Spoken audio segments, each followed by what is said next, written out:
Hello friends, આજના વિડીયોમાં આપણે એવા ઉપયોગી આઈડિયા જોઈશું જે તમારા કામને ખૂબ જ સરળ બનાવશે, તમારો સમય અને મહેનત પણ બચાવશે. તો ચાલો વિડીયોને શરૂ કરીએ.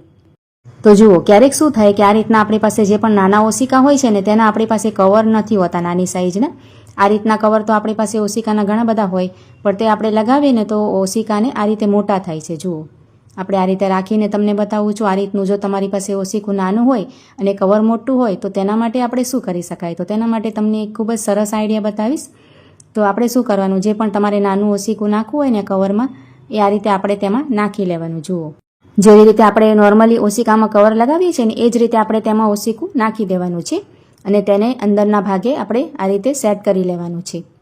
આ રીતે આપણે સાવ અંદર નીચેના ભાગે ઓશિકાને રાખી અને આ રીતે તૈયાર કરી લેવાનું. જુઓ, આ રીતે તૈયાર થઈ જાય ને પછી આપણે આ રીતે ઉપરથી પકડવાનું. આપણે ઉપરનો જ ભાગ લેવાનો હાથમાં, બંને ભાગને નથી લેવાના. જુઓ, આ રીતે ખોલીને અને હવે આપણે જે પણ ઓશિકાનું એક્સ્ટ્રા કાપડ છે ને બચેલું, એટલે કે મોટું થાય છે ને, એ બધું જ આપણે ઉપરના ભાગે આ રીતે અંદરના ભાગે નાખવાનું. જુઓ, તમે વિડીયોમાં જોશો એટલે તમને સમજાશે. જુઓ, પાછળ ફેરવીને અને તેને સેટ કરી લેવાનું, કરચલી ન રહે અને સરસ ફિનિશિંગ આવે ને એ રીતે.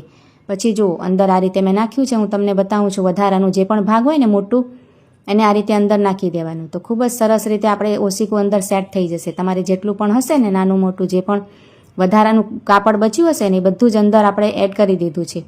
તો કેવું સરસ થઈ ગયું છે. હવે આને આપણે સોફા ઉપર રાખવું હોય નાનું ઓશિકું, કે પલંગ ઉપર તમે રાખી શકો. એકદમ સરસ આઈડિયા છે. તમે આ રીતે તમે ટ્રાય કરીને જોજો, પછી કમેન્ટ દ્વારા જણાવજો કે તમને આઈડિયા કેવો લાગ્યો. તો ચાલો હવે નેક્સ્ટ આઈડિયા જોઈ લઈએ. તો આ રીતના જે પાણીના બોટલ આવે છે ને, બિસ્લેરીના હોય કે પછી કોલ્ડ્રિંક્સના હોય, કોઈ પણ બોટલ મોટા હોય ને આ સાઈઝના, તેનો તમને આજે ખૂબ જ સરસ ઉપયોગ બતાવું છું. આપણે છે ને કોઈ પણ છરી વગેરે ગરમ કરી અને સાવ તેનો નીચેનો જરાક અમથો ભાગ આપણે કટ કરી લેવાનો. જુઓ, પહેલાં છરીથી કરી લેવાનો અને પછી આ રીતે કાતર વડે ખૂબ જ ઓછો આપણે ભાગ કાપવાનો છે. જુઓ, હું તમને બતાવું છું કટ કરીને. આટલો જ આપણે કટ કર્યો છે. તો આ રીતે કટ કરવાથી ખુલી જશે બોટલ. હવે આપણે ખીલી વગેરે ગરમ કરી અને તેના બંને ભાગે આ રીતે આપણે નાનકડા હોલ બનાવી લેવાના છે. સામે આપણે હોલ 2 કરી લીધા છે અને આ રીતની કોઈ પણ નરમ દોરી કે સૂતરી હોય ને તમારી પાસે, જે પણ હોય, નાળા દોરી જૂની હોય તે પણ તમે લઈ શકો. અને આપણે હોલ બનાવ્યો છે ને તેમાં આ રીતે અંદરના ભાગે આપણે બહારથી નાખવાનું, અંદરના ભાગે. અને આ રીતે છેડો આપણે બહાર કાઢી અને આપણે તેમાં છેડા ઉપર ગાંઠ લગાવી દઈએ. તો આ રીતે જુઓ, હોલમાંથી નીકળશે નહીં. આપણે નાનો જ હોલ કર્યો છે એટલે ગાંઠ ના નીકળે. ગાંઠ બંને બાજુ મારી દઈએ તો સરસ આ રીતે ટીંગાડવા જેવું આપણે બોટલ તૈયાર થઈ ગયું છે. જુઓ, તો આને આપણે ઘણા બધા ઉપયોગમાં લઈ શકાય. આ બોટલને વધારાનું આપણે ગાંઠની પાસે છે ને આપણે કટ કરી લીધું છે છરીથી અને ખૂબ જ સરસ આપણું આ રીતે બનીને તૈયાર થયું છે. હવે જુઓ, આ રીતે તૈયાર થયા પછી આપણે જ્યાં પણ ખીટી હોય, બહાર ઓસરીમાં હોય કે પછી ઘરમાં જ્યાં પણ તમારે ટીંગાડવું હોય ને ત્યાં આપણે આ રીતે બોટલને ટીંગાડવાનું. હમણાં જુઓ ચોમાસો છે ને તો આપણે છત્રી કોઈ પણ બહારથી લાવે ને તો પલળેલી હોય, પાણી પડતું હોય, તો આપણે ઘરમાં ના લઈ શકાય ને તો બહાર પણ ઓસરીમાં કે જ્યાં પણ તમારે હોય બાલ્કનીમાં આ રીતે બોટલ ટીંગાડી રાખવાનું. તો તેમાં છત્રીને ભેગી કરીને આ રીતે તમે રાખશો ને તો નીચેનું ઢાંકણ આપણે ખોલી લઈશું ને તો બધું જ પાણી તેમાંથી નીતરીને આપણે નીચે પડે. આખું ઘર આપણું ભીનું ન થાય અને ખરાબ ન થાય. જુઓ, એકદમ સરસ આઈડિયા છે. અને ચોમાસું જાય ત્યારે પણ તમે આ રીતે બોટલમાં છત્રીને સાચવીને રાખી શકો. ધૂળ વગેરે પણ ન આવે ને ખૂબ જ સરસ રીતે તમારી છત્રી રહેશે. જુઓ, સરસ આઈડિયા છે. અને જો તમારે આ રીતે છત્રી ન રાખવી હોય તો આમાં તમે પ્લાસ્ટિકની કોથળી હોય છે ને કિચનમાં, એ પણ ભરીને ઉપરથી રાખી શકો અને નીચે હોલમાંથી કાઢી શકો.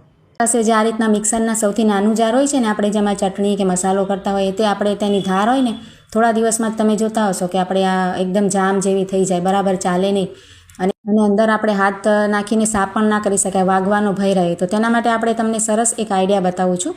તેના માટે આપણે શું કરવાનું, આ રીતના જે આપણે દવાના હોય ને ખાલી આપણે પેકેટ હોય છે, આ રીતના જો કાગળ, એ આના ખૂબ જ ધાર તેની તેજ કરવામાં ખૂબ જ સરસ હોય છે. તો તેને આપણે જો આ રીતના કટકા કરી લેવાના. આપણે જૂની દવાના કાગળ હોય ને, દવા આપણે નહીં, આ રીતના કાગળ જ ખાલી લેવાના અને આ રીતે કટકા કરીને નાખી દેવાના. અને ત્યાર પછી જે આપણે ચાની ભૂકી હોય ને, આપણે ચા બનાવીએ તેની ભૂકી નીકળે ને, તે પણ ખૂબ સરસ તેમાં કામ કરે છે. તો તે આપણે બંને વસ્તુ નાખી દેવાની. હું તમને આ રીતે પીસીને સાફ કરીને બતાવું છું. તમે જોશો ને તો ખૂબ સરસ તમને લાગશે.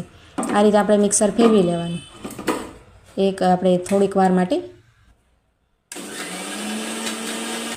પછી આપણે તેમાં જે આપણે નાખ્યા છે ને તે કાગળ બહાર કાઢી લેવાના અને ત્યાર પછી આપણે તેને સરસ રીતે પાણીથી ધોઈ લેવાનું છે. જો, તમારે કંઈ જ નાખવું નહીં પડે. આપણે સરફ, સાબુ કે આપણે તેનાથી ધોઈએ ને તો તેની વાસ પણ થઈ જતી હોય છે, સાબુની અને સરફની. તો આ રીતે તમારે જો, આ રીતે કેટલું ક્લીન થઈ ગયું છે. તેની બ્લેડ જુઓ કેવી ફરે છે. આપણે આ રીતે ઘરમાં જ તેને સરસ રીતે ક્લીન કરી શકાય, એટલે વારે ઘડીએ ખરાબ પણ ના થાય. તેને તમે જોઈ શકો છો કેવું સરસ થઈ ગયું છે.